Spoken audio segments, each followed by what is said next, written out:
Ascultă, de Costache Ioanid.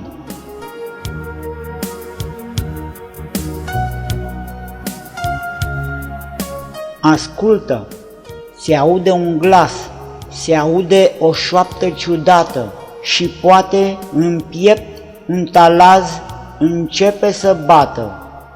Ascultă, ori nu-l mai cunoști și totuși e atât de aproape.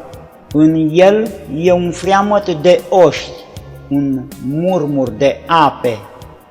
Ascultă, ce largi sinfonii și parcă de mult înainte ți era cunoscut. Nu-l mai știi? Ia adu-ți aminte.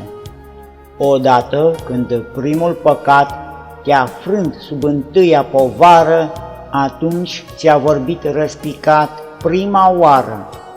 Apoi ți amintești undeva se vorbea de Iisus, de salvare. Tu nu ți-ai dat seama, era a doua chemare.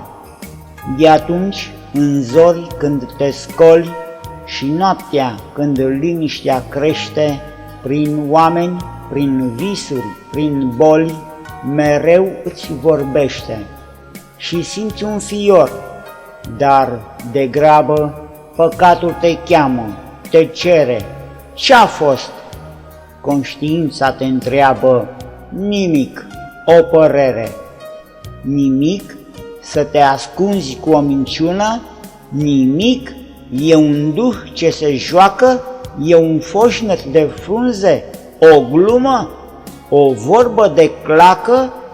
Ascultă, acel ce-ți vorbește prin visuri, prin bolta senină, e glasul ce în veci poruncește să fie lumină. E glasul ce-a scos din cămară și firul de iarbă și pomul, și leul și gâza ce zboară și omul. E glasul ce în raiul pierdut, pe urmele șoaptei infame, striga către omul căzut: Adame! E glasul rostind cu amar o sânda ce-a fost să rămână. Țărână, întoarce-te, dar din nou în țărână. E tunetul larg din Sinai ce aduce din cer printre stele poruncile sfinte. Dar, vai, cât de grele! E glasul de sute de ani ce tot mai puternic străbate, ferice de voi, cei sărmani, cu inimi curate, căci Tatăl atât v-a iubit că a dat Fiul Său sub ocară, ca oricine crede în El să nu piară. Și toate acestea ce sunt? Un foșnet zadarnic de toamnă?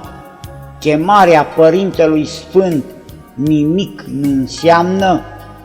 Ascultă, cu același ecou, acel ce-ți dă viață și pâine, din nou îți vorbește, din nou, acum, dar mâine. Ascultă, El vine curând să cheme pe nume pe ai săi. O, cum vei privi tremurând albastrele căi! Ascultă, căci vremea s-a dus și nu-ți mai rămâne prea multă, dar vino acum la Iisus și ascultă. Amin.